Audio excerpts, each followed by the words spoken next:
All right, so let's cover this again because people are having a hard time understanding this, and I get it.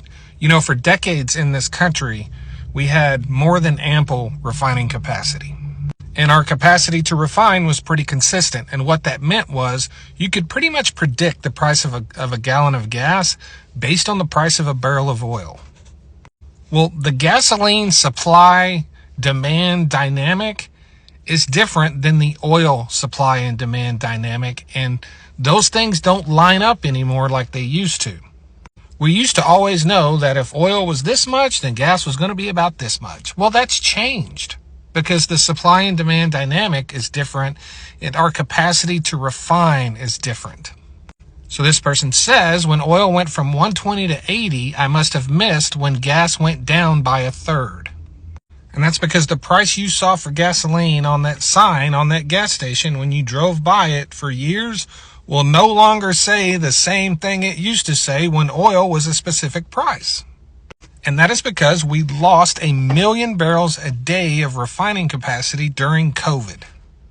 But even before that, a 1/3 drop price in oil didn't represent a 1/3 price drop in gas. It never did. We just kind of knew instinctually what gas should be because the refining capacity had been consistent for so many years.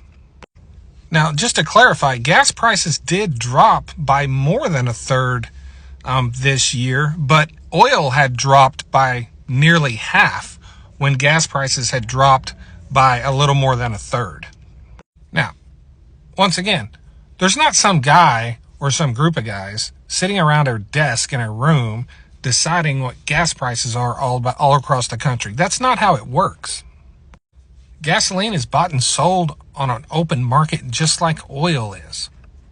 But here's the important part. Historically, we would have anywhere from 230-ish to 240 million barrels of gasoline in supply, in stock, in this country around every August. That's about how much we would have in August. That's the August average. About 235 million barrels of gasoline. This year we have 216 million barrels in stock.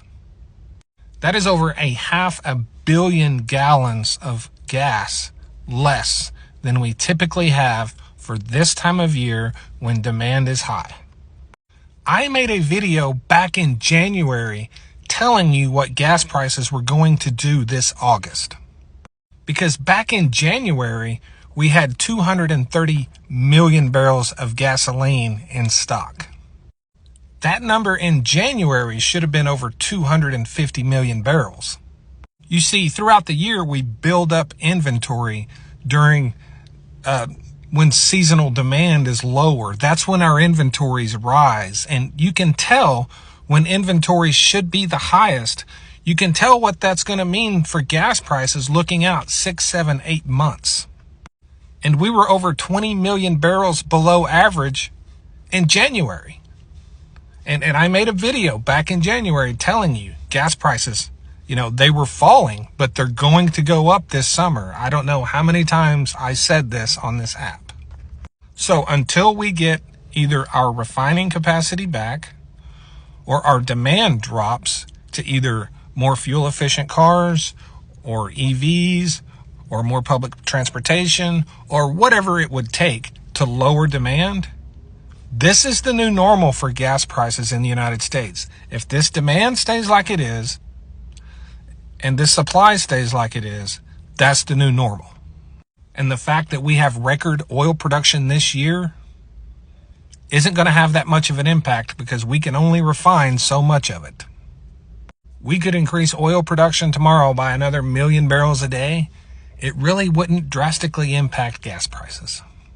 Sorry.